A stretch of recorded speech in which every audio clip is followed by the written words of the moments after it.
એકદમ ક્રિસ્પી અને કુરકુરા બિલકુલ તેલ ના રહે એવા આ ડુંગળીના ટીકડી ભજીયા એકવાર ઘરે બનાવશો ને તો ઘરમાં બધા તમારી વાહ વાહ કરશે. તો ભજીયા બનાવવા માટે 5 મીડિયમ સાઇઝની ડુંગળીને છાલ કાઢીને લીધી છે. હવે અહીંયા ડુંગળીને સમારતા પહેલા એકવાર એને સારી રીતે પાણીથી ધોઈ લેવાની, જેથી ડુંગળી સમારતા સમયે આંખો ના બળે. અને હવે ડુંગળીને આપણે ચોપરમાં ચોપ નથી કરવાની, આ રીતે આપણે એના મીડિયમ સાઇઝના ટુકડા કરવાના છે. ચોપરમાં ડુંગળી ચોપ કરીશું તો ડુંગળીનું વધુ પડતું પાણી અલગ થશે અને પરિણામે ભજીયા ક્રિસ્પી નહીં બને. તો અહીંયા મેં બધી જ ડુંગળીને સારી રીતે સમારી લીધી છે. હવે એને એક મોટા બાઉલમાં કાઢી લેશું. હવે એમાં 2 મીડિયમ સાઇઝના બારીક કાપેલા લીલા મરચાં ઉમેરીએ, સાથે 2 ટીસ્પૂન જેટલું મીઠું, અડધી ટીસ્પૂન જેટલો હળદર પાવડર, 1 ટીસ્પૂન લાલ મરચું પાવડર, 1 ટીસ્પૂન ધાણા જીરું પાવડર, 1/4 ટીસ્પૂન જેટલી હિંગ, અડધી ટીસ્પૂન જેટલો ગરમ મસાલો અને 1 ટીસ્પૂન કાળા મરીનો પાવડર ઉમેરીએ. સાથે અડધા કપ જેટલા બારીક કાપેલા લીલા ધાણા ઉમેરીશું અને બધી જ વસ્તુને સારી રીતે મિક્સ કરીશું. હવે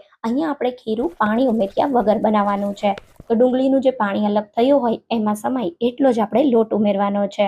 1/2 કપ ચણાનો લોટ લીધો છે, જેને થોડો થોડો કરી ઉમેરતા જશું અને આ રીતનું મીડિયમ ઘટ ખીરું બનાવીશું. હવે અહીંયા આપણે ડુંગળીની ટીકડી બનાવવા માટે એકદમ ફૂલેલા અને સોફ્ટ ભજીયા બનાવવાના છે, જેના માટે બેટરમાં 1/4 ટીસ્પૂન કુકિંગ સોડા અને 1 મીડિયમ સાઇઝના લીંબુનો રસ ઉમેરીશું. સારી રીતે મિક્સ કરી દેશું અને તૈયાર થયેલા ખીરામાંથી આ રીતે થોડું થોડું ખીરું લેતા જશું અને ગરમ તેલમાં સૌથી પહેલા ડુંગળીના ગોટા બનાવીશું. અહીંયા આપણે ગોટાને ઓવરકુક નથી કરવાના, 50% જેવા ગોટા કુક થાય એટલે આપણે એને ગરમ તેલમાંથી કાઢી લેશું અને હલકા ગરમ ગોટા હોય ત્યારે આ રીતે ચોપિંગ બોર્ડ પર ગોટાને રાખી એના ઉપર આ રીતે વાટકીથી પ્રેસ કરી અને આપણે ડુંગળીની ટીકડી બનાવીશું. તો બધી જ ટીકડીઓ તૈયાર થઈ ગઈ છે. તો હવે મીડિયમ ગરમ તેલમાં એક એક ડુંગળીની ટીકડીને ઉમેરતા જશું અને બધી બાજુથી સરસ ગોલ્ડન બ્રાઉન ક્રિસ્પી થાય ત્યાં સુધી તળી લેશું. તો અહીંયા ગરમા ગરમ એકદમ ટેસ્ટી એવા ડુંગળીના ટીકડી ભજીયા તૈયાર થઈ ગયા છે. ગરમ તેલમાંથી કાઢી અને ગરમા ગરમ ટોમેટો કેચઅપ કે ગ્રીન ચટણી સાથે સર્વ કરો.